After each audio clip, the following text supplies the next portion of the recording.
Welcome to Zelda's Peaches and Biscuits podcast. I'm Alaina Doughton, the executive director of the Scott and Zelda Fitzgerald Museum, and I'm joined with Maura Martello. I am a Zelda researcher, a Zelda fan. I'm a docent here at the Fitzgerald Museum, and welcome everybody. Today we are going to cover Zelda's sisters, and we are delighted, I think, that we were able to have an interview with Zelda's great niece, Greta Holby. She is the granddaughter of Zelda's sister, Clotilde. And so at the end of this, what we're going to do is we're going to cover the sisters, and then you'll hear my interview with her. And we're really excited because in terms of scholarship, Clotilde, she marries, moves to New York, and there's just not much about her. And we'll talk about that in a second. So what we'll do is I will tell you the names of the sisters and their relative age. Marjorie was the eldest, born in 1886, and she's 14 years older than Zelda. Rosalind is the next, and they called her Tootsie. She was born in 1889 and is basically 11 years older. I think she's the sister that Zelda was probably most close with. Definitely. Then you have Clotilde. We finally figured out how to say it properly. It's Clotilde or Tilly. And she was born in 1891 and is 9 years older. You do have Anthony, and Anthony we're still doing research on, so we aren't going to talk about him as much today, but he is born in 1894 and is 6 years older, and then you have Zelda born in 1900. So of the three sisters, so we'll start with Marjorie. Marjorie, I think, is probably the most conventional and is a lifelong Montgomeryan. Rosalind, I think, Marjorie also was the valedictorian of her class, but to me it seems Rosalind was in many ways maybe the most independent of the three. She becomes a society reporter. Both she and Clotilde do, but apparently Clotilde was the great beauty of the three of them. Right. She's in the novel Save Me the Waltz, she's the character of Joan, who is considered the beauty of the family. And we just got, you'll see on the show pages, again, if you go to our website, thefitzgeraldmuseum.org, you can click on podcast show pages and it'll take you to it, because we just saw, just yesterday, this beautiful portrait of Clotilde. Yeah.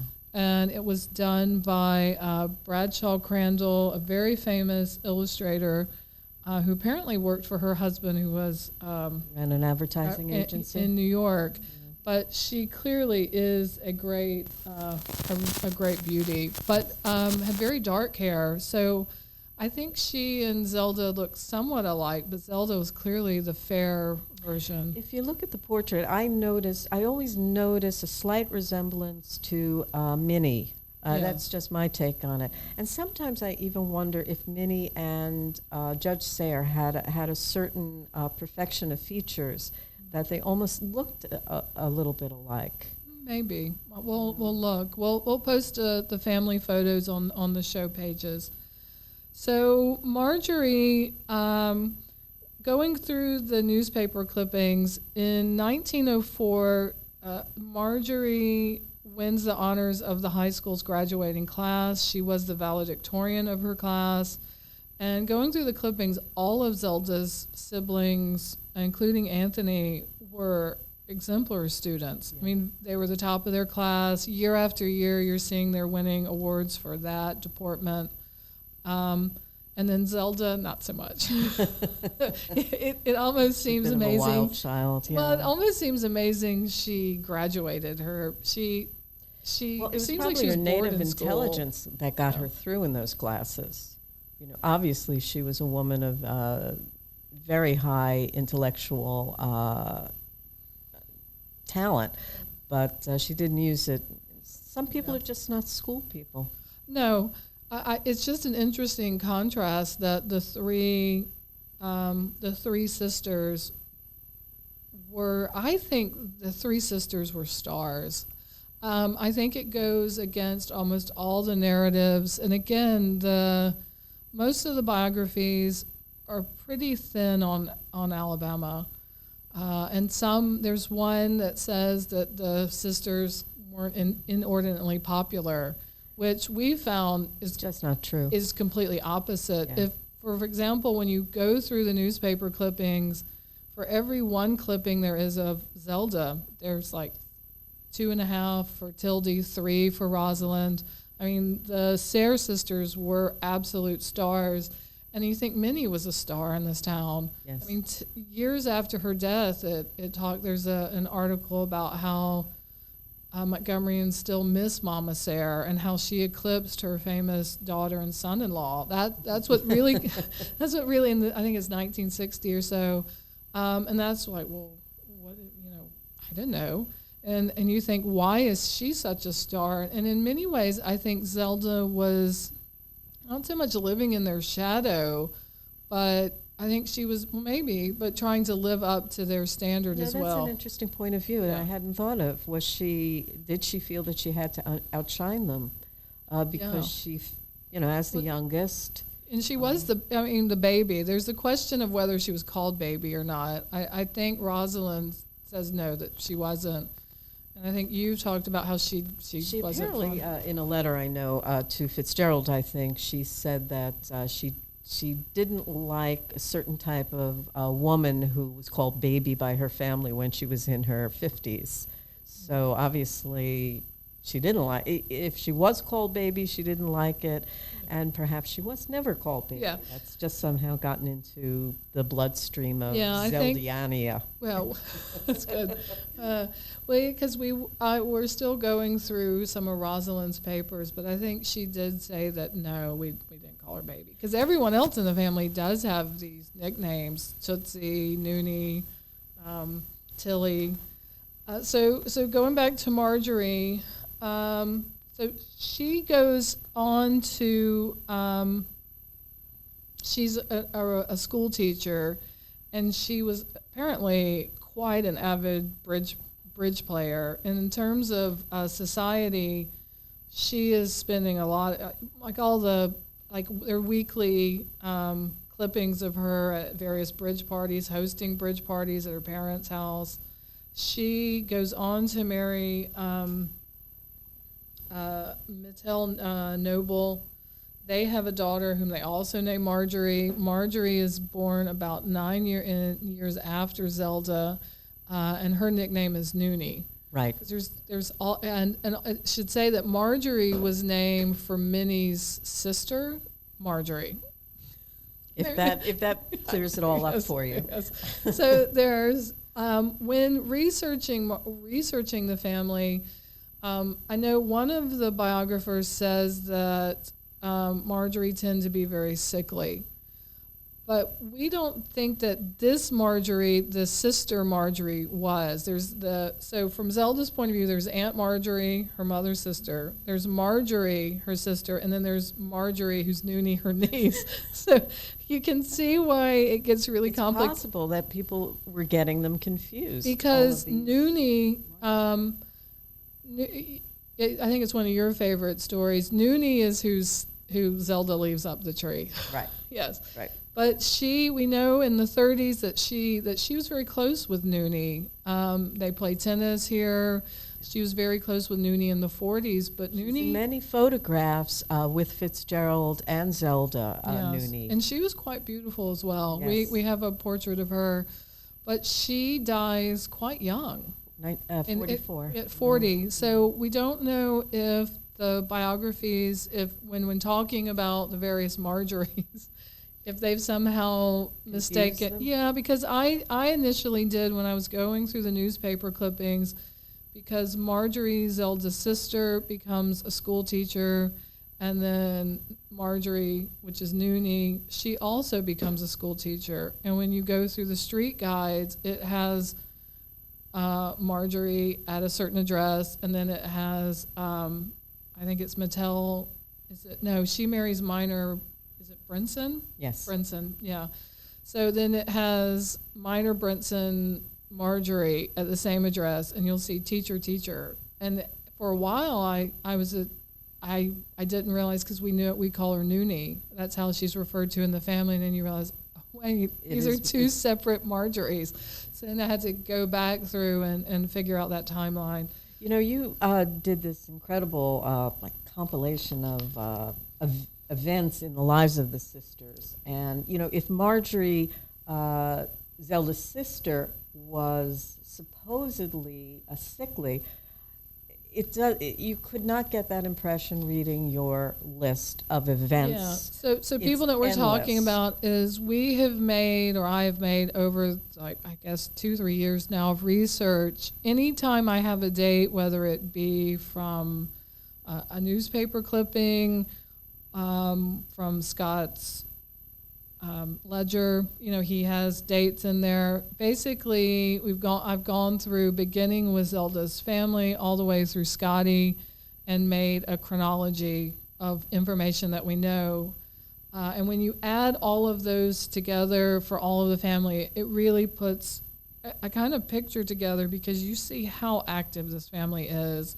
And if you're a sickly person, you're not going to be at Bridge twice a week, teaching, traveling. It's just amazing how active this family was. Here's Marjorie, Zelda's sister, in 2005. She's attending a boat party, and she's in an auto boat with Mrs. Clara Reike.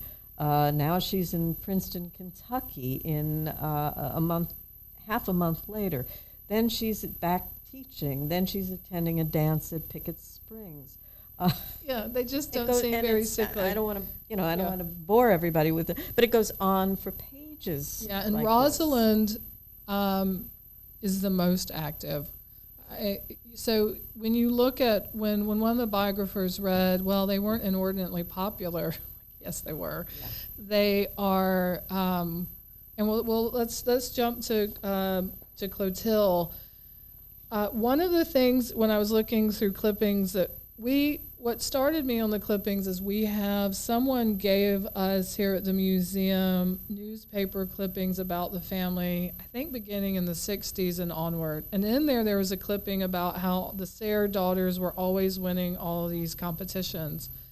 And so I kind of started on this journey of figuring, well, what were they winning? I guess it was for their reunion, their high school reunion or whatnot. Is that the one that Nancy Milford? No, Nancy Milford wouldn't have attended that reunion. Well, Nancy Milford came to attend to Zelda's. Yeah. But this was a clipping because Rosalind lived her final years here when Scotty was here. And I think Rosalind lived until 79 here in Montgomery. And then, of course, Scotty was here and passes in 86. So the other thing is Marjorie dies at 74. I mean, but her daughter, unfortunately, does die early.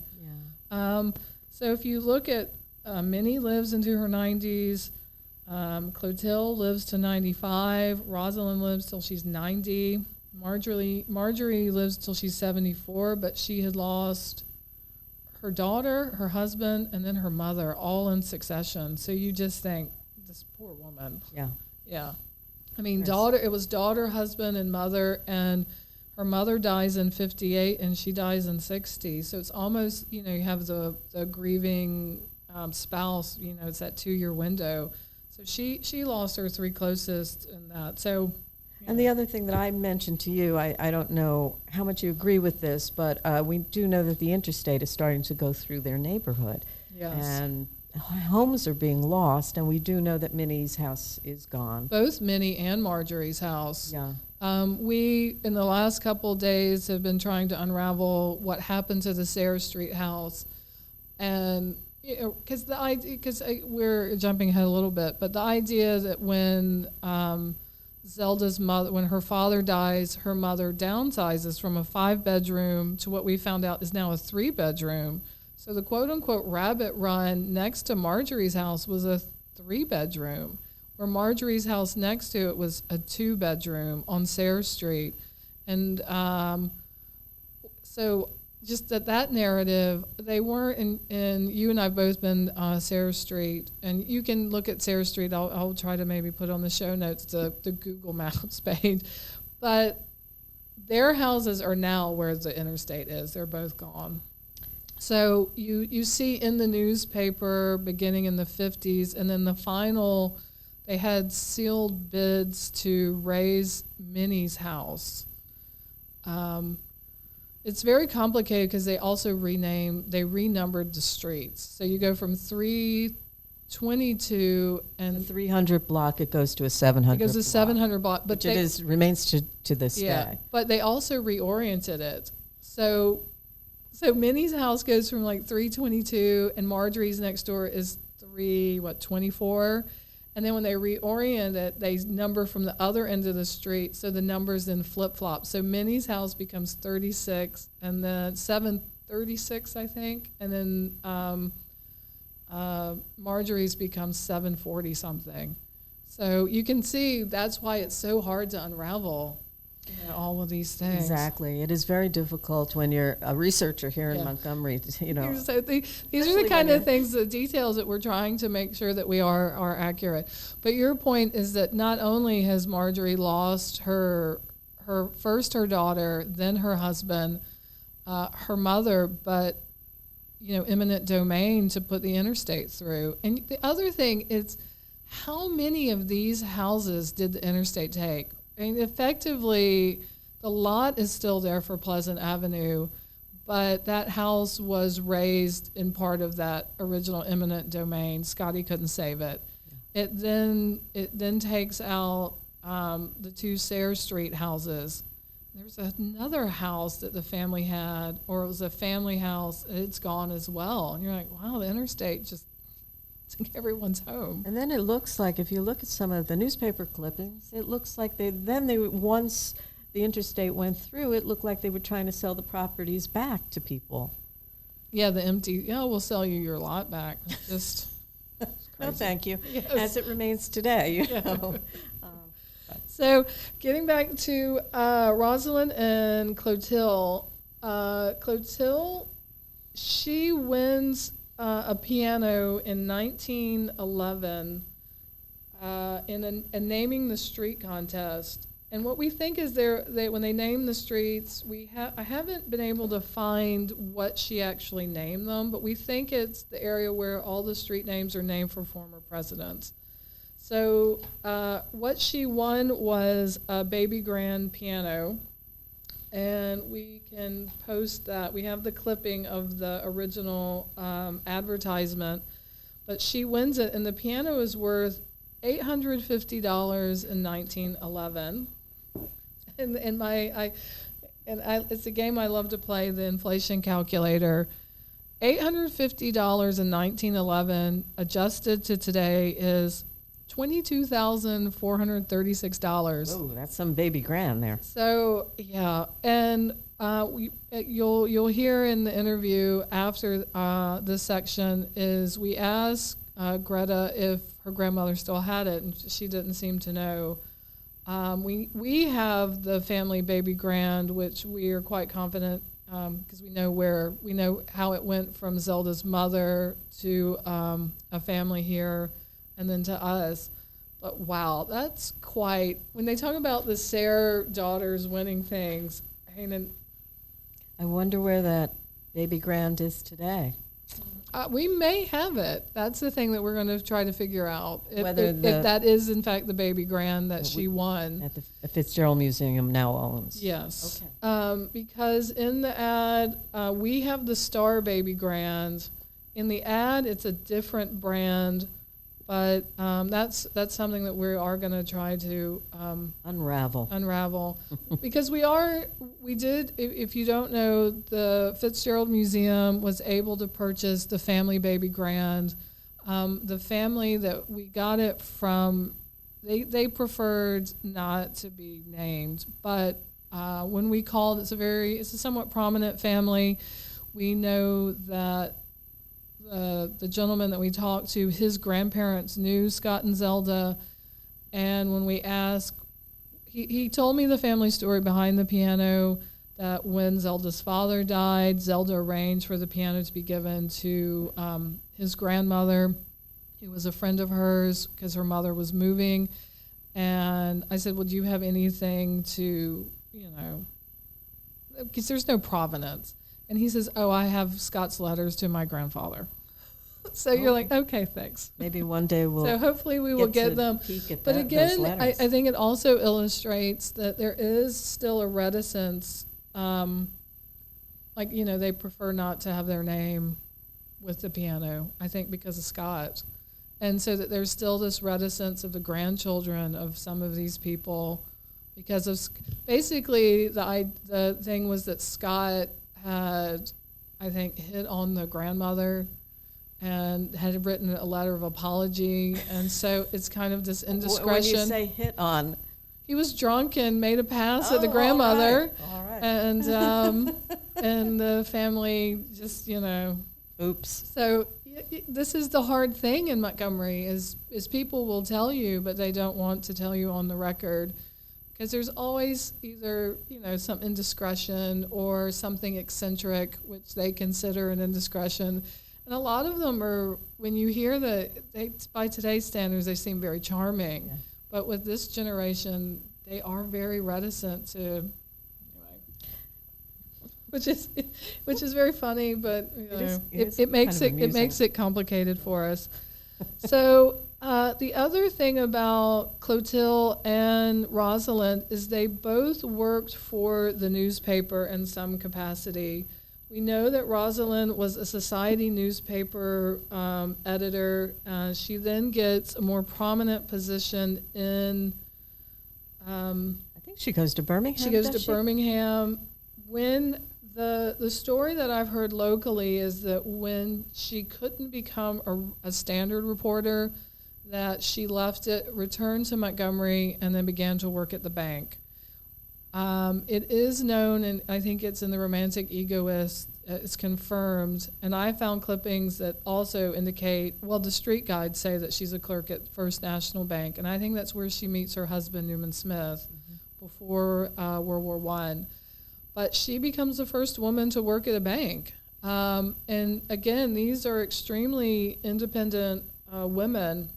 And in fact, in the Sarah Mayfield, some notes that I have, she talks about how even as an older woman living in Montgomery in her 70s or 80s maybe, how she wants to go back to work, but she calls herself too antique at this point. But she would like to return to newspaper work. Yeah. Because I think Scotty, in the end, was particularly close with Rosalind and probably was more similar to Rosalind in temperament because Scotty goes on to be a journalist. It's also very interesting. Rosalind's married name is Smith. When Scotty returns to Montgomery, she returns, not as Scotty Fitzgerald Lanahan, but she had remarried and was Grove Smith. Grove Smith. Yes. And so when they are both here together, Scotty comes back in the early 70s. Rosalind dies in 79. That they're both Smiths. So they kind of have this kind of a bonding. And there are some newspaper articles of the two together.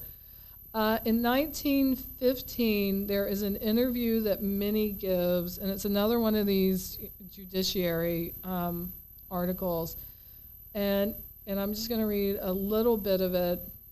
She says, Miss Sayre said, I'm very proud of my children because they have shown such an independent spirit and have struck out for themselves even before they were grown. Miss Rosalind did excellent newspaper work in Montgomery and Birmingham, and she now holds a responsible position in a Montgomery bank. Miss Clotilde Sayre was with the Advertiser for nearly 2 years and now is connected with the agricultural department of the state at Auburn. Anthony D. Sayre Jr., who's only 20 years old, is a civil engineer in the United States government service in Albemarle. Mrs. M.W. Brinson, who before her marriage 7 years ago was Miss Marjorie Sayre, was a teacher in the Montgomery schools. And it says Miss Sayre is the worshipful grandmother of a little Marjorie Brinson, the only grandchild in the, quote, court. And so this is a very interesting thing because, again, it's 1915, is very pre-suffrage. And they're all independent women. Yes, and they also, this notion that, again, we're going to step on the Southern Belle idea, but the idea is that that women are supposed to be young, pretty, and marriageable. You know, that they're supposed to be demure so that they marry. But as of this article, Rosalind was 26, Clotilde is 24, and they're not married. Marjorie is 30 and married, but 24 and 26 are not particularly young. Exactly. I mean, you know, the hurry for them to be married was not in this family. That obviously is absolutely true. I mean, they are truly a bohemian family. And you just, because there's also I'm trying to see, because they go again and talk about how Minnie had been published in both magazines nationally, and that she continues to write stories in Montgomery. Here it is. It says, but I just thought it was very interesting in terms of the suffrage question that she thought that here it is. In speaking of Mrs. A.D. Sayre, it is rather difficult to refrain from being effusive. In the first place, Mrs. Sayre is a grandmother that is a good deal. Besides her married daughter, Mrs. Sayre has 2 grown daughters who are among the most attractive and most thoroughly competent young women anywhere. They don't care a rap whether women are emancipated or not. They have emancipated themselves, are as independent as 2 intelligent, capable young women could possibly be. So this is Rosalind and Clotilde. The other thing that is very conspicuous from his absence is Zelda. She's not mentioned anywhere in here, and I don't know if it's because she would only been 14 at this, because they mention Anthony, who's 20, but they're not mentioning her, and I don't know if that's a convention that you don't mention minors, or it's just interesting that they don't mention her at all. So this idea that her sisters are not at all popular and that Zelda is the star, here it's very high praise about their independence, their beauty, and their competence. I mean, it's very interesting, but there's zero mention of Zelda. And we know from the timeline that you've created here is that they are as busy as Zelda, even in their social life. They are having parties. They're going to parties. They're organizing them. They're like they're running them. They're running them. Well, that's the other thing. A lot of Zelda we have to come up with a name of what Zelda fans, aficionados, but a lot of people know the photo of her as Folly for the Le Mysterious Ball when she's in high school. What most people don't know is that Minnie wrote the show and Rosalind directed it. But and then Zelda starred in it. Yes. Yeah. So, well, it's a little ambiguous whether Minnie wrote and Rosalind directed, but it's in that where she's at. Well, they were different. Like they hadn't done that all their lives at that point. Well, there's different sections of performances, so you don't know if they directly directed Zelda's portion, but they do in that Folly's Ball. Minnie wrote a section and Rosalind directs it, and then you have Zelda performing in it. But that's the thing that's kind of been lost to history is that, I mean, Zelda, for all her accomplishment, I do think was trying to live up to these amazing women. And that the narrative on her and her family here, I think that's where Zelda gets this amazing confidence. You know, she sees it in all the women around them. And that it's just normal for her, where her mother and her sisters are kind of the trailblazers. You know, Rosalind, people were lining up to see her work in a bank, and then Zelda, being however many years younger, just has a different worldview for her time period.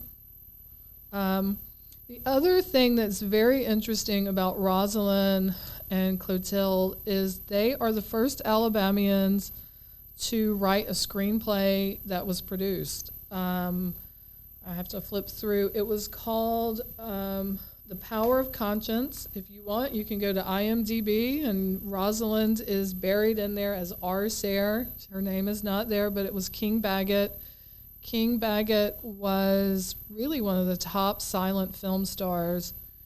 we have not been able to figure out how they had it published or how they made the connection. Well, yeah, how it was used. It was shown nationally.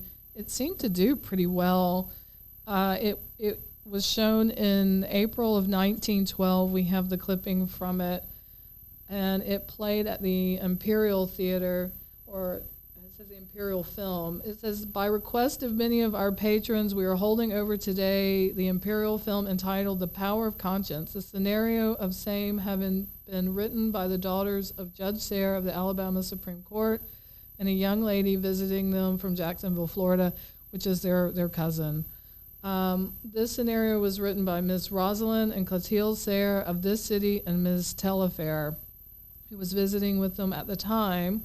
This is the first time that a picture has been shown in the city that was written by one of her citizens. And again, they are the first Alabamians to write what we would now call a screenplay, or I don't know if it would be a screenplay or a treatment at that time. But it's essentially very much like an O. Henry, I think, story, where there's the question of a woman who has, I guess, is a spendthrift and has embarrassed her husband somehow, and then is contrite at the end. Sounds almost like a doll's house, actually. Yeah, but it's interesting. But you can see, we'll link it again. You can go to our show pages. And then I was looking just, and it does this, it shows nationally. You know, King Baggett was one of the top silent film stars. Yeah. So again, if you add to all the accomplishments of people that Zelda knew, her sisters have written a film treatment. Her mother has been published. We'll probably go do a whole episode on Kate Slaughter McKinney. She's published nationally as a poet, and then has a novel published around 1911 that's published nationally. Then you think she knows Tallulah Bankhead. By the time that they're teens, Tallulah's a national star and then international star. And makes you understand that when Zelda goes to New York, she's not overly impressed with all the famous people that she's meeting, because she grew up in an atmosphere of very successful, talented, creative, cultured people.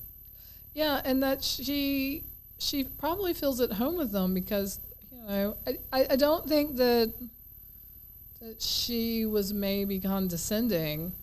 No. But I don't want to give that impression. But I also think she was just very much at ease. So in a way, other people are like, wow, she's kind of eccentric, because she didn't have this starstruckness.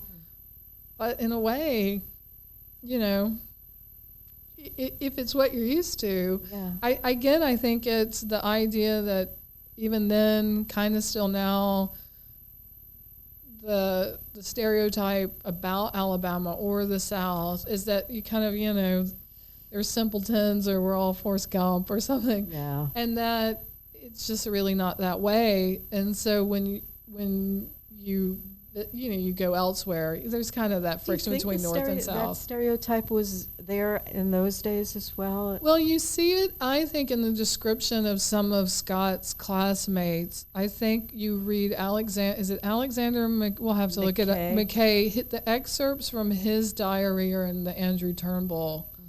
Mm-hmm. And they start off, they talk about, Southern Belle, Alabama. She shows her knees. Dorothy Parker says that. And so she chews gum. She chews gum, shows her knees. But then they become very enamored with her. And I think but when you look at all the newspaper clippings, there are clearly all these plays, these movies, national stories, which really perpetuate this kind of allure of a Southern Belle. And so I think they're more hampered by the stereotype of what a Southern woman would be, whereas she may be more modern. Yeah. And you're seeing that gap in perception. Yeah. And they She's think moving ahead of them. And they're kind of like, well, why is ahead of Dorothy Parker here? She's like, why isn't she impressed with us? Well, I know Montgomery wasn't, it's also hard to imagine, New York wasn't as tall then as it is now. Yeah. So you think in 1920, the skyscrapers we have are probably fairly comparable in height to New York City. Yeah. So that's an excellent point. So, and you can see it in Zelda's paintings of New York City. And if you look at fairly low. Well, you think the Empire Flatiron State Building by then. How tall is the Flatiron? We'll look it up. It's not more than 20, 30 stories. It's not that high. I mean, yeah. But that's what I mean. You don't have the height. Now there is a huge difference. Yes. But in 1920, there's not that great of a difference. Okay. So we'll go quickly back to Rosalind. Rosalind, in 1912, it says, Miss Rosalind, who is now editor of the women's page of the Birmingham News, is one of the most beautiful young women of her state, as well as being among the foremost of the young women writers of the South. She has for several years been a great social favorite in Montgomery, where her work on the Montgomery Journal has attracted much favorable attention. It is in compliment to Miss Sayre, who leaves today for Birmingham to become society editor of the Birmingham News. Ms. Winans Freeman entertained at an exquisitely appointed luncheon at 1 o'clock. And so again, and then you read all the people that are at this, these lunches. This is 1912. Zelda is only about probably 11, 12 years old. But then Rosalind returns to Montgomery and then marries Newman Smith in October of 1917.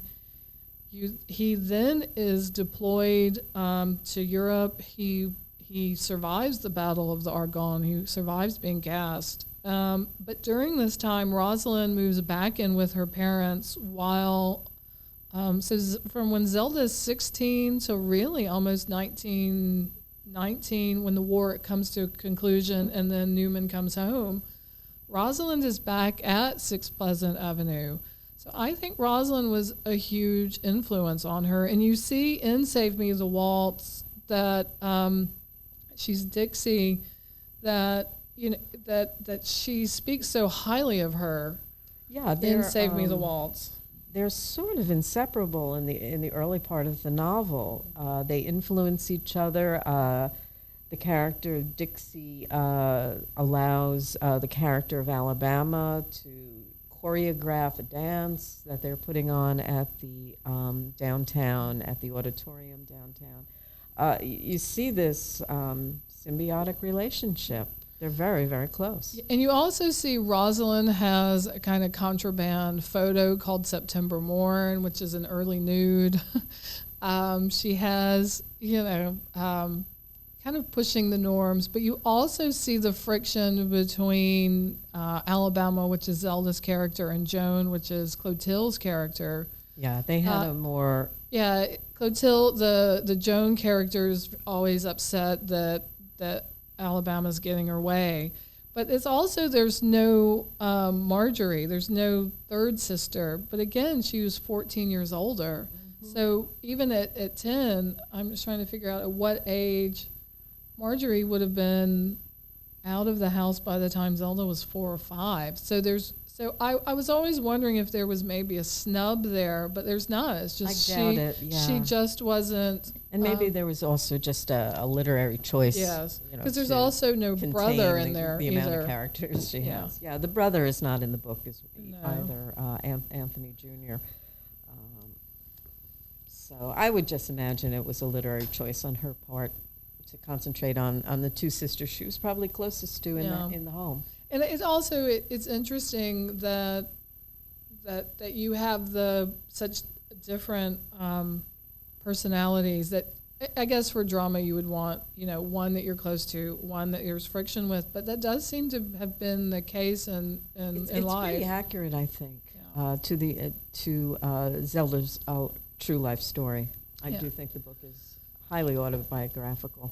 Even if some of the details, I know Rosalind, who is Dixie in the novel, I know that Rosalind, in notes that we have, dismiss the idea that she had an inappropriate married. Yes.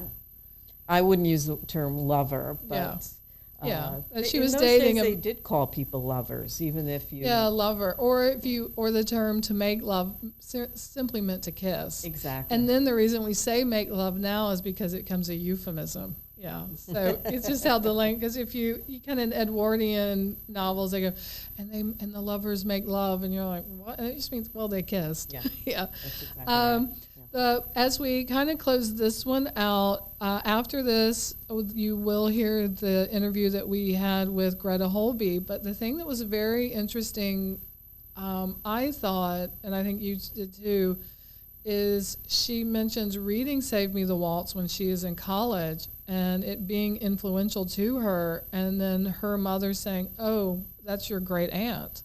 Isn't that strange? And that she didn't know. And then she talks about how her grandmother, Clotilde, Zelda's sister, didn't really talk about them. And she confirmed that the biographies seem to be correct and that the split between the sisters is because of the wedding, that they got married, she arrived late, and they started the wedding without her.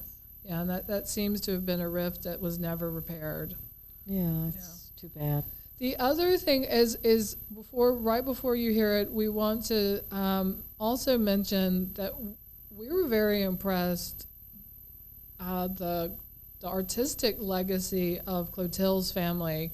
Greta Holby is, we'll put in the show notes, but an opera director. She originally trained as a dancer herself, was trained as a scene designer, first an architect at MIT, then at Juilliard.